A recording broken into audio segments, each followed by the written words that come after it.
All right.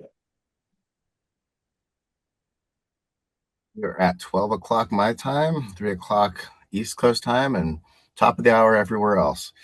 So, welcome everybody. My name is Doug George. I am with NOAA's Office for Coastal Management, and it gives me great pleasure to welcome you to today's Collaborative Science for Estuaries series. We're having a bit of a role reversal. Usually, Nick Soberall is doing this introduction part, and I might be speaking, but this time Nick is one of our speakers. So really excited to flip this all around. Today we're going to be talking about the Indigenous Sovereignty and Collaborative Science Resource Collection, and the goal of this collection is to support people who want to understand how collaborative science can align with and affirm Indigenous sovereignty and rights to self-determination. And the program with partners created this collection in response to a need expressed by project teams and reserve partners to better understand sovereignty and what it means for science, for collaborative science. I'm going to do a quick introduction to the system, and thank you, Nick. So about the reserve system and the Science Collaborative. So the National Estuarine Research Reserve System, if this is something new to you, welcome to learning about the NERRS, as we call them. It's a national network of 30 unique research reserves. These are shown on the map here, spanning all of our coastlines and into the Pacific. Each site is it's a program run by NOAA that it works in collaboration with a local place-based partner, such as a state agency or a university or a nonprofit at each site. So it's cooperative agreements there, cooperative agreements. And each site includes programs that focus on activities that you see over here on the slide. So stewardship, research and scientific monitoring, training, and education. And these programs are all meant to help connect with public and local officials and really improve the decision making by infusing science into the conversation. So that's what the NERRS Science Collaborative is about. Its mission is to support collaborative research that addresses coastal management issues important to the reserve system and strengthens the system's ability to impact coastal management and decision making. And one of the ways that we meet this goal is sharing collaborative science accomplishments through different channels, such as this webinar series, the Collaborative Science for Estuaries, which features sometimes project teams supported by the Science Collaborative and partners, and also sometimes floating in a different direction, sort of exploring key components of what collaborative science approaches involve. Webinars are a way for us to share projects more broadly and also valuable opportunities for our program. So insights from you and from speakers and participants can help inform how we support others doing collaborative science. For example, in the development of future workshops and webinars, and developing resources such as tools, tips, and case studies for the Guide to Collaborative Science. And with that in mind, we want to inform audiences that any insights or feedback you share, for example, in chat or during the discussions or in a webinar series or survey, may be used for program learning and development. And if we capture a direct quote from you that we'd like to use for learning purposes, we would reach out to you to seek permission and provide an explanation of its use. And any direct quotes are always used anonymously. So everybody is muted on entry, so we appreciate your patience with that.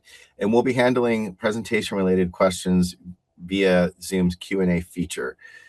And you can answer the questions for the participant or the presenters as they occur to you. So don't hold back. And we'll get to as many as we can during the presentation today. And the chat is visible to all. So just a reminder not to have sidebar conversations, but to use it to talk with us and the organizers to support or technical questions. So ending all of that bookkeeping type of things, let's get into our exciting topic today. Our two speakers today are Nick Soberall. He is from the University of Michigan Science Collaborative team, and he's known to most of you for doing science communication as our program science communication expert. And he played a really significant role in developing this collection. So I'll give him a moment to introduce himself. Thanks, Doug. I mean, I think you nailed it. That's more or less my job. I also interact with project teams, so some of you might know me from that as well if you've ever been in a science collaborative project. And I think, unless you know, why don't we let Sabra introduce themselves first too, and then I'll jump into, the background stuff. Have Sabra Marie Tolchev Comet Oli Mingshe Dewajaji. My name's Sabra. I'm a voting member of the Osage Nation and was the most recent coastal training program coordinator at South Sioux National Estuarine Research Reserve, and also one of the co-authors of the learning modules. Yeah, thanks, Sabra. So today's presentation is about our recently released sovereignty and Indigenous sovereignty and collaborative science resource collection. You'll see the little QR code in the bottom corner there that links to the collection if you'd like to see it. It'll pop up a few more times, so you'll have a few more chances to get it as well. But what this collection is, so we'll give an overview of what this collection is and what it's not, and I'm just going to give a little bit of background on how like all this process started, and then later on in the presentation, we'll have a bit more of a high level walkthrough of some of the stuff that's in the collection for folks who have that. And then we'll hopefully have some time at the end for Q&A. So that's kind of the overview of the presentation. So the way this all got started is basically through interactions with the NERRS, specifically working groups, project teams, all that sort of thing. So we were in conversations with a lot of these folks pretty early on. And initially, when we first started this whole process, it was meant to be a case study, if you can believe that. And it kind of quickly became apparent that this wouldn't fit into one case study and became something else, but we'll say more about that later. So essentially, what we've been doing is we were exploring case study topics and kind of response to needs identified by reserve staff, and that's how most of the stuff we produce as a program kind of come to be. As we identify needs and we have conversations with reserve partners, and then we learn more and we go from there. So we were writing a different case study years ago for a specific project for a team in Lake Superior Reserve, and it kind of came up as like a tangential topic that this idea of data sovereignty, and we put it on the back burner at the time because we didn't really feel that it quite fit into the topic that we were handling at the time, and said we'll come back to this later. So then after that case study, we went back to reserve partners and followed up and kind of just wanted to see, to get a sense what else people might want to know about that was related to this topic. And once again, data sovereignty came up as a topic, just from a few different people, a few different conversations. So we thought, okay, we're going to have to look into this. So we started interviewing some folks to get a sense for what kind of questions they had. And that's when it became apparent that the single case study approach just wasn't going to cut it. There were so many questions that we had. A lot of folks had a lot of questions about a lot of things. So as I kept interviewing folks, I, I a lot of people just kept saying you should go talk to Sabra at South Slough. So I said, okay. So I reached out to Sabra, and I'd kind of interacted with Sabra from a few other things like webinars in the past. But I was, it's like, I don't know if you remember me, but we worked together a while back on this webinar. We're working on this collection, or it wasn't a collection at the time, but at the time we were still thinking maybe it's a case study, maybe it's something else. Hey, are you interested in helping us with this? And Sabra, I got the best answer ever was yes, and I'll help you write it, which is like the best case scenario for me because I'm kind of flailing around at this point thinking, how am I gonna tackle this basically and like plan a process that's supposed to handle this? And Sabra said, I'll help you write this. So um it's Sabra is one of the few people who told us right away that the idea of separating sovereignty into individual pieces is kind of artificial and probably at odds with a lot of indigenous worldviews. So we stopped calling it data sovereignty from that perspective and had to take a few steps back and kind of approach it from a broader level. So that's how our approach, the Science Collaborative's approach, started. And I think I'm going to pass to Sabra for a minute to talk about your experience with this.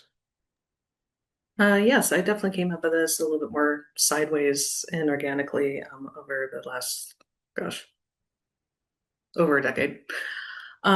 So as I mentioned before, I'm a member of the Osage Nation. I'm a native scientist.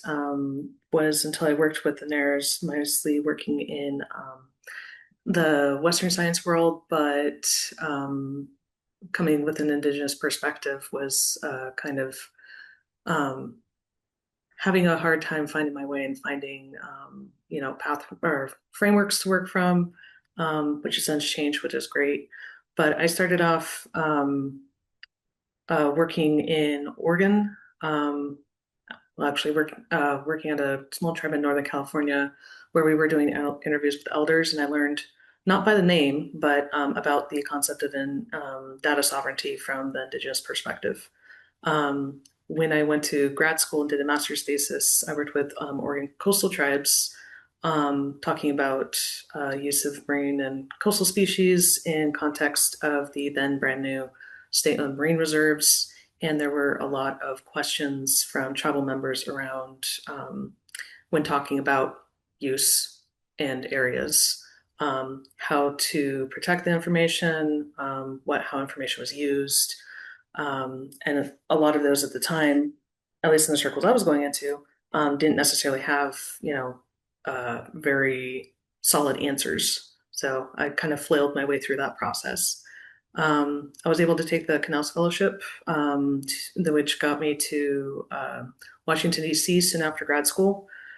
And from there, I was hosted at NOAA headquarters and learned a lot more about there was a lot of interest in better partnering with tribes and integrating Indigenous science practices, but it was still very much a interest, not quite sure how to do it kind of process.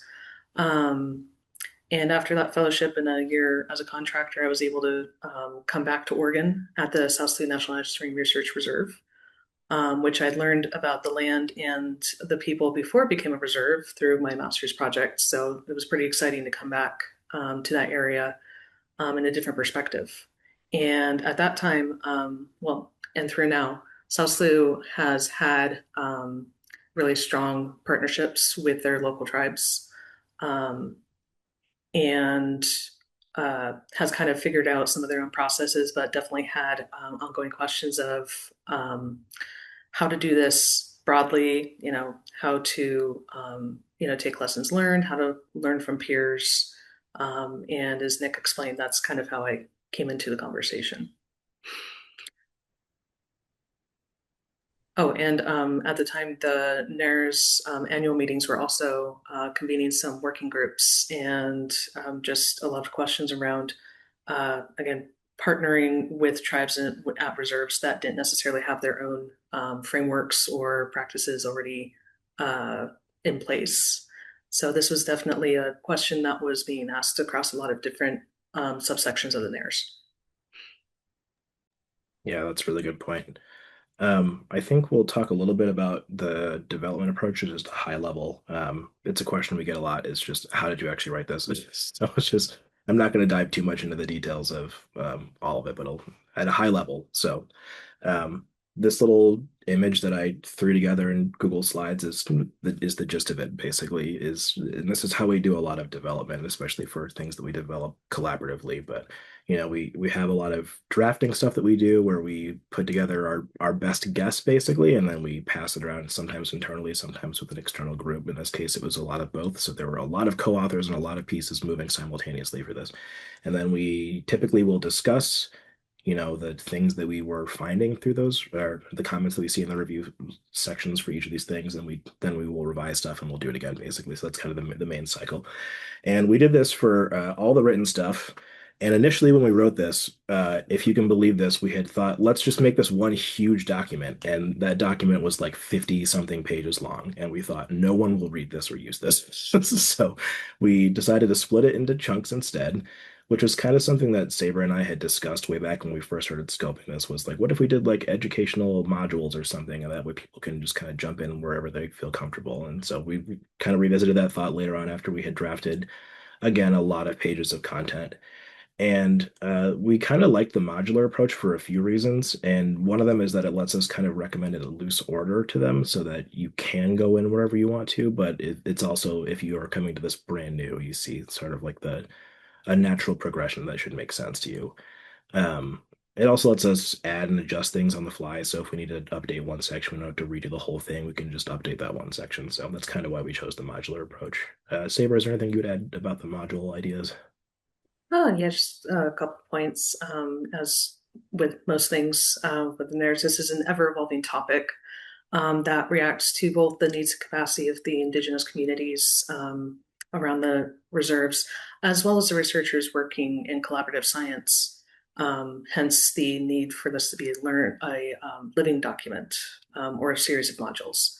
Um, One example of kind of the progress that happens over time is about 10 years ago, through my experience at least, most of the tribes in coastal Oregon didn't have their own internal, specifically trained GIS staff, and the high end software that was needed to analyze large data sets, which at the time was resulting in data stewardship and um, uh, management agreements between tribes and GIS professionals and organizations.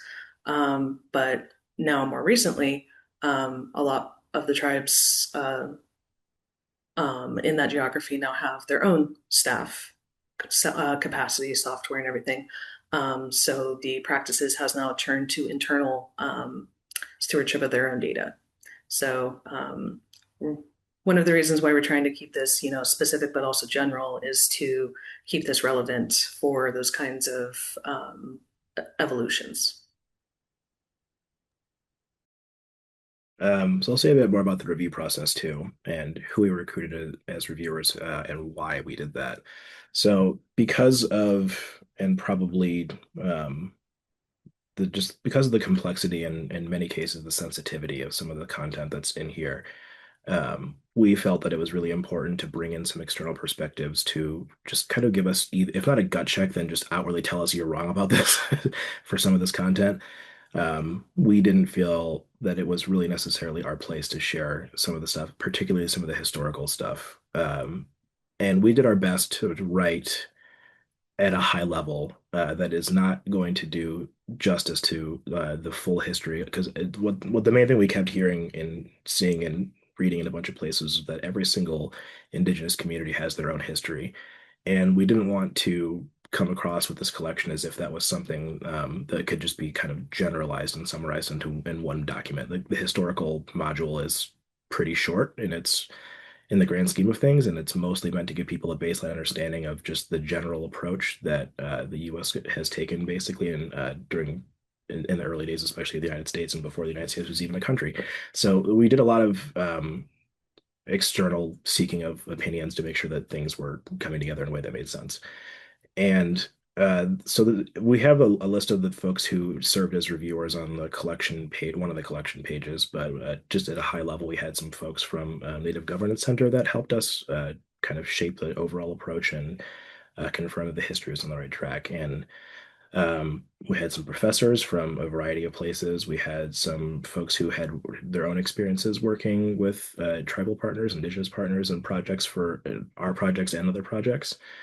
And we had some folks from NOAA OCM as well that were working in those roles with relevant background and experience. And the main thing that we keep reminding people that we want to keep reminding people is that this collection really is not meant to be something that is duplicating existing works or like creating a lot of new stuff. This is mostly what it's doing is collecting a lot of resources that already exist and helping to interpret them for folks who are doing collaborative science. So like a lot of the things that we have linked in the collection are things that are external resources that are we think are helpful that you might not have seen before. So that's the overall goal, is to just kind of help consolidate this information for somebody who is new to this, or maybe who just wants some more ideas about how they could be doing better in their own work and who is working in collaborative science. So that's the framework that we went for. Saber, would you add anything about the review or development process before we move on? Well, first off, I was really grateful for the amazing team of reviewers that Nick and the Science Collaborative was able to put together, especially because these kinds of topics that can be very sensitive, the vetting process for the accuracy of the information is really essential. One thing that I'd make sure to say when giving talks on any of these types of topics is not only is not no tribe the same, but we're a small team with very specific experiences. We don't, or we don't speak for any specific community or nation. So having those external reviewers from a diverse range of geographies, backgrounds, and expertise, especially distinct from the writing team itself, was essential and really helped us make sure that this was going to be not only useful but also accurate to the greatest degree possible. That's a really good point and said, I think, better than I said it. So thank you. Okay, so we'll move on to a high-level walkthrough of the collection. And again, folks, if you have questions, you can feel free to either put them in the Q&A or the chat. We'll watch both. But if you have any questions about the development process, you can feel free to either put them in there or just you can reach out to me later too if you want to. I'm always happy to talk shop to the extent anyone wants to hear about the minutia of managing a large project like this. But on the off chance somebody does have those questions, I'm happy to answer them. Okay, so we'll do a high-level walkthrough, as I said, of the collection. We'll introduce each module one at a time, just talk about the nature of the content in each module and why it matters. So the high-level explanation will just basically begin with, what it covers, what it means for collaborative science, and then some key points from each module. So um, module one, and each of these will have its own slides, so I'm just giving you a high-level overview right now, but Module one is historical context for understanding Indigenous sovereignty. As I mentioned, this is like the base level historical context. There is probably, if you read this and you're from one of these places, you're probably going to be left wanting more. The idea is this can serve as a starting point for you if you are not familiar with some of the stuff in this region. So um, this region being, the continental US or Alaska or Hawaii. Those are the regions that we focused on for this collection. So you may see, it might be that you have more questions when you read that stuff. And we tried to do our best to provide additional resources for if you look at the collection first and you want to know where to go next, there's some resources that you could explore further if you want to. So those are linked within each module. Second module, government to government relations, is just a high level look at what it sounds like, basically the idea of engagement and consultation and what it means to engage with, as a government, with a sovereign nation. Third module is about informed consent. There's some more there, but basically the idea is we are mirroring the principles of free, prior, informed consent. So we'll say more about that in a minute too. Intellectual property and authorship. This came up a lot as a topic because of the fact that there are very specific rules for what counts as intellectual property. And the high level spoiler is that indigenous knowledge and traditional knowledge often is not included in that, in protections for that sort of thing. So we'll say more about that in a little bit. And the final module that's currently in the collection is this one that is very, very high level, starts to address the actual idea of data sovereignty, which I know earlier I said it's kind of disingenuous to split them apart, but we did our best to sort of try to answer that question just because it's a question we get so often. So there's a bit about institutional review boards as well. So I think I'll pause there and just see if Saber wants to add anything before we jump into each module. Yeah, so as was mentioned earlier, making these modules was as a response to a lot of the questions that were happening within the NERRS staff, which experience-wise, staff really were varied widely from this is the first time I've ever heard this concept to being a subject matter expert themselves. So trying to cover such a broad swath of the subject was both exciting as well as challenging. But one of the things that did come up pretty consistently with the more beginner-oriented group was how to approach the subject of Indigenous data sovereignty, both internally at a specific reserve, but also how to ask questions externally with potential Indigenous partners without putting proverbial foot in mouth. And though the NERRS can excel in peer-to-peer learning, this collection is a way to provide a consistent baseline of knowledge and terminology, as well as a safe space to answer some of those initial questions that can be awkward, and to hopefully fill in gaps in knowledge from folks that might have, a lot of knowledge, but still kind of feel like they need some of the primer for the more basic stuff. And just to put a note on the specific examples that are included in these modules. These are largely pulled from either specific examples given to the team by other NERRS staff, but also examples pulled from the authorship teams and experiences and background. So not to say that they are that we're putting anything, forward as the example, but it was just more of what we had to work with. That's a good thing to point out too. One last thing before we move on, and this is kind of related to a question that I see in the Q&A here too, is how do we all define collaborative science? And so the reason that we took the approach we did, I think I mentioned or started to mention earlier, is because this is a framework, this is like a lens through which we as a program can speak, because this is the level of experience that we have as a program is at this point decades of experience working with teams and on how collaborative science works. So one more thing that I will ask Megan to share in the chat on the off chance this QR code isn't working is the guide to collaborative science. So our definition for collaborative science is there. You can find it there, but this is why we engaged in this work. And it's because our program is really focused on supporting collaborative science. We exist as part of the system because this is how the resource system works. And everyone has a different starting point across the reserves, which became immediately apparent through a lot of these conversations. And reserves are part of their communities. So, the level of depth in this topic is very diverse across the system.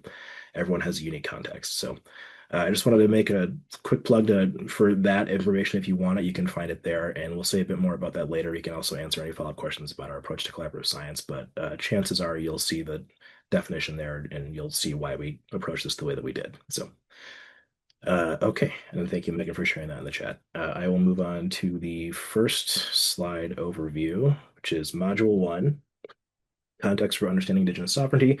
So this is the definition that we were using for sovereignty, and it looks very simple on its face, and I don't know if that's good or bad for the overall complexity of the topic, honestly. It's still after all this time working on this. And again, it's been, years of working on this collection, but we viewed this module as an essential starting point for anyone who's new to engaging with Indigenous partners. So if you have not done any of this kind of work before, we highly recommend that this is where you start. As I mentioned, it's extremely high level. We cannot possibly do service to how complex these histories are, but a lot of the information in here, there's a solid chance that you might not have seen some of it before. I personally had not seen a lot of this information before, and this is the kind of information that is really helpful to have in the back of your head in terms of framing your approach to possibly engaging with Indigenous partners. There's some really high level explanations of historical interactions, which includes some treaties and high level interactions between the US and some tribes in the contiguous US, Alaska, and Hawaii. There's also a really nice timeline of major events that's in there. And again, it's not going to be comprehensive, but there is a better timeline that we linked from an external source that is also linked in the additional notes of one of those sections in that first module. Our definition is very simple. And as I mentioned, this is a very complex topic by nature. So we just highlighted some key moments in the shared histories that people might not have known or that can help you understand these interactions better. So the reason that we kept coming back to this is because, and if you go to the guide later, you'll see that reciprocal relationship building is really a core part of collaborative science. And understanding and acknowledging how the consequences of these past interactions are continuing today is really essential before you can engage meaningfully. And I noted the importance of history. It's going to come up a lot throughout this whole collection, but also today. So just if I keep going back to it, there's a reason why. So before we move on, Saber, do you have anything to add about Module 1? Sure. So, knowing that some of the history and past interaction narratives can be quite rough, one thing that to keep in mind when, if you choose to dive into this module specifically, is one of the reasons why it's important is history also helps explain some of the reasons why there's such a range of willingness to participate or not with external partners from individual tribes. So a lot of events that most of us would think are way back when are still within living memory or only one generation removed. One of the classic examples I bring up is the Termination Act of the 1950s, got rid of the federal recognition or tribal recognition of any sort of most of the Oregon coastal tribes. Again, that's just my geographic area of knowledge. And the last tribe to be restored to a federal recognized status in a very different form was the year I was born. So it brings a lot of these things very much to the forefront of the history is still very recent, and it can really influence the willingness of tribal members or tribal leadership to participate in certain types of partnerships, or maybe not wanting to participate uh, to varying degrees. But to try and pin a positive note on it. Knowing the history as a potential collaborative partner can go a long ways in showing um, authenticity and potentially paving a road for success down the road, even if it is in the distant future. So you may be laying the brickwork for something in the future. You're still going to ending on a positive note. Okay, so we'll look at the next module in the collection, which this one is, as I mentioned, government to government relations. The big thing here that we wanted to mark was the difference between consultation and engagement. And in general, our emphasis throughout this is on engagement. The reason why is because essentially, if you're not a federal employee, it's not consultation. If a true consultation is a government to government interaction, most of the teams that we've supported, and again, this is from our context, are generally it's people at state agencies, universities, nonprofits. So these are in general going to fall under the umbrella of engagement rather than consultation. So um, it's really important people understand the difference because a lot of the times if you come to a partner and say we're doing consultation, if you are not a federal employee, you're immediately dismissed. It's just not the same thing. There are connotations that come with each word, so that's the part that we wanted to highlight. Um, One thing we heard consistently across these interviews with the reserve staff is that it can feel really intimidating to think about how you approach tribal representatives the right way. So we wanted to do some work to sort of help clarify some of the common questions there. In that vein, there are two appendices that are associated, well, they're associated with the collection in general, but we linked them here, I think, for the first time. And one of them is an appendix on the United Nations Declaration for the Rights of Indigenous People, which I will say more about in a little bit. And there's a link that we'll be able to share with that when we get to that point. And the other one is this really awesome resource on gift giving. And that emerged entirely organically from one of those review conversations that I mentioned way back at the beginning of the session today, which was that we were just basically talking through this, like, well, what advice would you give to partners? And we had people who gave us really practical and pragmatic advice for how to actually do gift giving, and so we try to capture it there in that appendix. And we just thought that was a really good conversation. But again, that wouldn't have happened without those review sessions that we set up in the beginning to make sure that we were, meeting requirements and being accurate with the way we wrote stuff.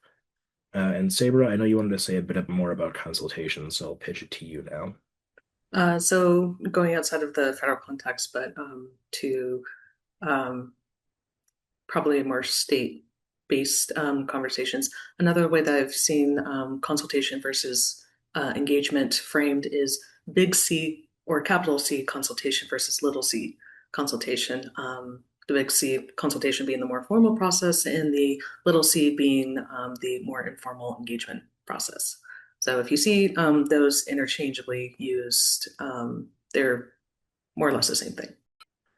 Okay, so I mentioned this a bit earlier on, but what we are mirroring in this is this existing work from United Nations called Free, Prior, and Informed Consent. So there's this booklet that has principles, and Megan, if you could share that link when you get a moment, that would be great. But we have it linked in the collection as well. This is really important for collaborative science because I think one of the things I've mentioned a few times here are that building trust and nurturing reciprocal relationships are really important for collaborative science. Meaningful collaboration encourages the design of project approaches in a way that achieves those goals. So that includes that making sure that participants understand and help shape how their contributions will be incorporated.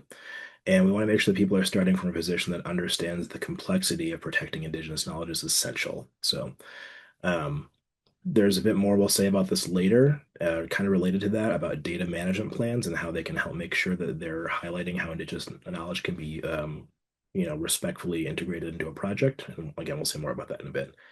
Saber, do you want to add anything before we move on? Nope. Okay, we'll move on to the next one then. So, module 4 is about intellectual property and authorship. And this one might feel like kind of a stretch, but the reason that we included this is because it came up a few times that there was this really high level, like the high level definition that we use for intellectual property is a bit complex still. And but the main thing that we wanted to highlight was that it does not really include protections for existing indigenous knowledge. So the existing laws as they're written don't really include protections for this. We are kind of working on a case study for this still. There's more we could say about that later, but right now we'll just know that there's something kind of in the works. So, um, one of the things that we'll share later is there are some frameworks for protecting Indigenous knowledge, and those are included in one of the appendices. But the main thing we wanted to highlight here is that in the absence of formal protections, it falls to Indigenous knowledge holders and those who want to engage them meaningfully to ensure that protections are adequate for, and we're talking from the context of the projects that we've supported. So this can be a lot more complicated than it sounds because it sounds like, okay, well, just make sure that you've, checked a box, I guess, for lack of a better terminology, but it's really a lot more complicated than that. And we've seen a lot of different creative approaches to doing this over the years from some of the project teams that we have, and we tried to capture some of those in the tips for this module at the very bottom. So you can see more there. There are some resources too for just ways that you could approach a data protection or data management plan. So if that's helpful for you, you can look there. Um, so there are principles there that you can look at, and the other one that I wanted to highlight here are the CARE principles for Indigenous data governance. So that's an acronym that stands for Collective Benefit, Authority to Control, Responsibility, Ethics, and that is focused on Indigenous data sovereignty in particular, but also general healthcare ethics like safety, dignity, independence, privacy, and communication. So there's a few different models that you can look at, and this diagram here is the CARE principles one, but you can also take a look at the other ones that are in the module. Saber, it looks like you don't have any notes here, so I can just move on. All right. All right, last module, and then we can go to Q&A, and I can save my voice. Some of you who are familiar with the webinar series, this is probably the most you've ever heard me talk. So anyway, Module 5 is about Indigenous knowledge, data sovereignty, and institutional review boards. This is about the interaction between Indigenous knowledge in particular and institutional review boards. There's some really, I think, helpful information about storytelling, comparisons between Indigenous knowledge and institutional science through the lens of traditional research versus collaborative research.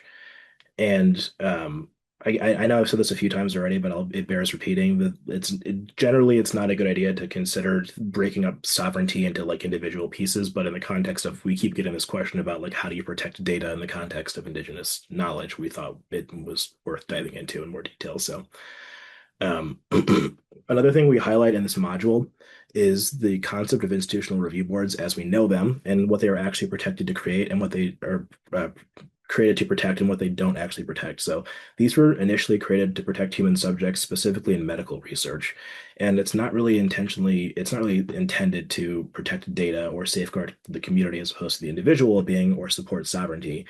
And the reason this matters is because that means it's not really an exact fit oftentimes for a collaborative research approach. So collaborative science pushes people to contact communities, obtain free, prior, and informed consent, and request that relevant IRB procedures are done and consider any additional protections that might also need to be done in advance to safeguard Indigenous knowledge and knowledge holders. Sabra, last thoughts from you before we go to Q&A. Just another little bit of experience with IRBs personally, because they can vary a little bit from location to location. But in the ones that I've always done, in the ones I've done, Indigenous people are usually categorized as vulnerable populations, along with minors, intellectually disabled people, etc. So it can be a rather patronizing and outdated process. So just knowing that conversations around IRBs can be a little awkward with certain groups. So just, keep that in mind as you're going forward with those. But a positive development of, wanting to have more self-determination with information, data, and oral histories is some tribes and more Tribes are developing their own research permits, which are very specific to each tribe or community and can require significant time investment. But by going through this process, it can also be a great opportunity to build trust and understand concerns and needs of the Indigenous community. So looking at these at the UNDRIP framework can also help frame some of these conversations. So just be on the lookout for that process as well. Thanks, Abro. And I think we're done. And Doug, I will pitch it to you to lead us through Q&A. And I see lots of questions. Yeah, and I'm going to let you rest your voice. Thank you. So yeah, Nick and Sabra, thank you so much for talking through how this came about and telling your personal stories along the way, because that really humanizes this work. It's not a collection of words and images on screen. There's a lot of people energy that went into making this that many of us had much smaller parts in, and so it's so wonderful to hear your live stories about what it was like to make this, and also Saber, your longer experience that really flavors how this came about. So thank you for sharing that so openly. We do have a few questions in the Q&A, so thank you everybody, participants, for adding some thoughts and what you want to learn about. I'm going to read a couple of them off, and as if you have others, please pop them in to the Q&A, and we'll get to them. So the first question is, Nick, I'm going to probably give this one to you, but please weigh in, Saber, on all of these, both of you. So the first one is, how do you all define collaborative science? Nick, this is not a test. I will not revoke your grant if you don't know it. I'm joking. Specifically with an Indigenous context. I think the way that we generally approach this project and a lot of others is that there's probably a better way to put this, but this is kind of the way that we work. It seemed to us to be a natural extension of collaborative science to basically write our guidance for teams in a way that makes it so that tribes and indigenous communities that may not be a federally recognized tribe still fall under or are still be able to be served by the way that we approach collaborative science. So we have a long kind of you know, for lack of a better word, academic definition of collaborative science that is made by people, that was shaped by the team and a lot of the people who have been working with, with collaborative science teams for years now. But I don't really feel the need to read it out loud, but it's on our website. You can find it if you want to, but it's here. But we look at it in the terms of co-creation. So I mean, we broke it down into principles too on the website, and it's because we were able to do this because we worked with teams for so long, and we felt that it was worth capturing in a really meaningful way and like in a concrete way, the way that we approach collaborative science work. So I could read you the definition, but it's not as impactful as just going to the guide and reading through what we have there. I would really encourage people to go look at the mindset and principles if you haven't seen them before, because those were developed in collaboration with the reserve staff. It went through a lot of hands and a lot of eyes before it was posted to the website. So that is the best way to get a flavor of how we approach collaborative science from my perspective. Yeah, Saber, anything you want to add to that?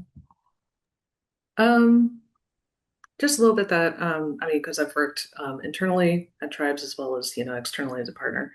That something that I've heard a lot, pretty universally from Indigenous communities, both those recognized and not, is when doing any sort of work, science, policy, what have you, work bringing in the Indigenous community from the beginning and as equally as partners as possible. And that really, I think, is encapsulated in the philosophy of collaborative science. Thank you for that addition. And yes, just another plug for those mindset and principles that Nick was referring in the guide. And there's references to power dynamics, to understanding how to build trust. There's a lot of richness and depth in that. Second question, it's an interesting one that speaks to the state of Michigan, and the University of Michigan have policies for tribal consultation. indication in the collection that only federal government consults with Native nations a broader shift, or will the state and university continue doing consultation? Nick, do you want to take that, or do you want me to respond a little to that? Honestly, you probably know the answer better than I do. I mean, my answer would probably be that they probably have existing relationships. I'm not familiar with it personally, so I can't speak to the existing relationships that the university or the state might have with tribal partners in our region. But generally speaking, the definition for consultation as it occurs in the federal handbooks, as far as I know, is that it's a government to government interaction, and it's the level of the federal government is where that consultation occurs. But Doug, feel free to correct me if I'm wrong. Yeah, no, you're correct in that definition. I think another element to bring in is that this collection is not speaking for University of Michigan or for the state of Michigan. It's really speaking for this program and for the Science Collaborative, and providing guidance to NERRS staff, and that can be, of course, expanded to non-NERRS locations. But this collection is not meant to be speaking for any state, or for any particular entity. So the I'm in California, just for context, and so we also here in the state of California have certain relationships with tribes that are dictated by state law. And I think maybe what I would say, that there's probably big C consulting and there's little C consulting. And the big C consulting is that federal government to government relationship. And little C consulting is probably a little bit more on the lines of engagement, which is what states and universities and nonprofits can engage in. So I probably would just distinguish between the two that way. Oh, and I don't know, Sabra, always, if there's anything that you feel that would help our participants understand. Oh no, I'm not touching Michigan. Okay. All right. Thank you for that question. Oh, great. There's more coming in. This is wonderful. Thank you so much, everybody. There's a question here. Is this work being used in federal agencies to educate their employees on engaging with and understanding tribal governments? I guess as the federal employee here, I'll take that one. So I would say it's part of the basket of information. This is a brand new collection that we have introduced to the NERRS and to the Office for Coastal Management, which is the office within NOAA that the NERRS program sits within. And so we're just sort of bringing it to light now, publicly showing it now. There's a lot of guidance that comes within different parts of NOAA and within different agencies. And so I would say it's going to add to the collection. The collection is going to add to the collection of guidance that that's available to federal employees to do that kinds of engagement. We are required when we were doing NEPA work to engage with tribes as federal agencies. So I think this type of information really assists in how we approach that, approach those actions and those activities, so that we're working on that relationship building versus a transactional experience. So I think I'll probably pause there and move on to the next question. Here's a couple of questions. What are your suggestions for working with tribes that are not recognized by the United States, but are actively making themselves known in the region and working towards recognition? So tribes are not recognized. Suggestions for working with tribes that are not recognized by the United States, but actively making themselves known in the region and working towards recognition. I can maybe start just based on some of what I've heard from project teams where this is an issue. Because this does happen. There's a lot of debate, including apparently, I've been told amongst people from communities that are recognized and people that are not recognized by the federal government in terms of like what is the purpose of being recognized, basically. Um, from our perspective, from collaborative science, like a collaborative science perspective and the work that we support, we encourage people to basically do the work to include people that you think need to be involved in your project, basically. So if your idea is that you need to or want to go work in a place where, somebody, this is somebody's home, you should do the work to make sure that you're doing it in the right way, is essentially how we've approached it. So that applies whether or not you are federally recognized or not. There have been examples of teams that have worked in a few different regions, in which they are working with tribes that are recognized and not recognized. So hopefully we'll be able to say more about that in additional work. And if there's something else that's like important to your work that is in that realm, we'd be happy to talk about it more. So please do let us know if you see places where you would like more guidance that to exist in the collection as it stands right now. Hope that answered your question. Tabor, any suggestions from you? Just that, and this is more the human component behind it is recognition can be very controversial discussion point with Indigenous communities. Um, if you go into the history section, I think we talk a little bit about blood quantum. Basically, that there's a lot of ways in which a person who is very much native or indigenous just had the bad luck of ancestors who did not weren't at the right time and place to get paperwork that is still recognized. So don't use the recognition status as a measurement of someone's indigenous identity or status. And if you do go into those kinds of conversations, just tread very carefully. But it's the specifics of it are going to be extremely specific to that geography, the communities, and probably even the type of projects being talked about. So definitely an ongoing um, uh, set of circumstances there. I think this next question sort of connects to that, local connectivity. um, so lots of science happening in the NERRS and other protected spaces, of course. And question is, how would you suggest orienting the tribes who are not based in the state to the data and research happening? And for context, this is connecting in New York, but there are federally recognized tribes in Wisconsin and Oklahoma and in Canada. But it's trying, I think, at the core of this question is getting on the same page to develop a collaborative science research project together. So maybe Saber, you want to take a start with that one? I was gonna ask. Yeah, the um, overall knowing that the more east you go in the United States, that the greater distance usually people are extirpated from their ancestral lands. And just pulling from my own tribe, knowing that there were tribes and communities that were seasonally nomadic or just moved around a lot. So ancestral territory can be a very squishy term.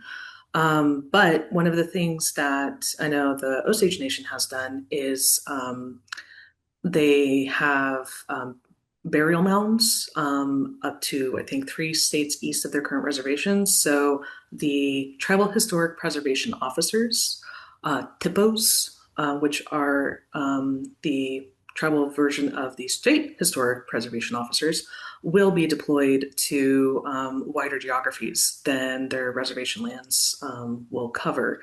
So getting connected with, if you think you know what community was formerly in that area that you'd like to partner with, contacting their tribal historic preservation officers is a great first step. If that is not present, then contacting a THIPO from a nearby community because they do tend to talk to each other a lot. They might be able to give you some suggestions for where the community is as far as those types of conversations, their capacity, and or opportunities to help facilitate some of those partnerships. So that would be the first vein I would investigate. There is also if you look more into the frameworks are usually established within the archaeological framework. So if you look into projects that have more of an archaeological standpoint, they also might have points of contact or organizations that can help kind of narrow down your search. So those are usually the first two that I recommend people to look through first. Really, really helpful suggestions. We're getting low on time. I just wanted to point folks to a couple of comments in the chat for University of Michigan folks who are not aware of the Native American Student Task Committee report. You can email Nora about that. Their email address is there.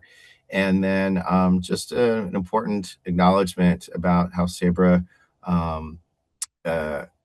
initial engagement with tribes and working on potential collaboration and bringing in equity in the budget for tribes. And some of that equity, that concept that element is also brought into our mindset and principles. So wrapping it all the way back to where we started with collaborative science and the guide, we talk about equity in there too. So just really want to say thank you to Nick and to Sabra for sharing your experience, and well as sharing and creating this collection along with all your partners that were involved. Thank you to all of you who came and joined us in this conversation today. We'll be putting this recording up online in a few days on our website, on our YouTube channel, so you can always capture it there, and then please forward it to anyone who you think would benefit from learning about this. And if you have any other additional thoughts, please shoot a message over to us at the NERRS Science Collaborative, and we'll be happy to engage. So thank you, everybody. Have a wonderful rest of your day, and enjoy.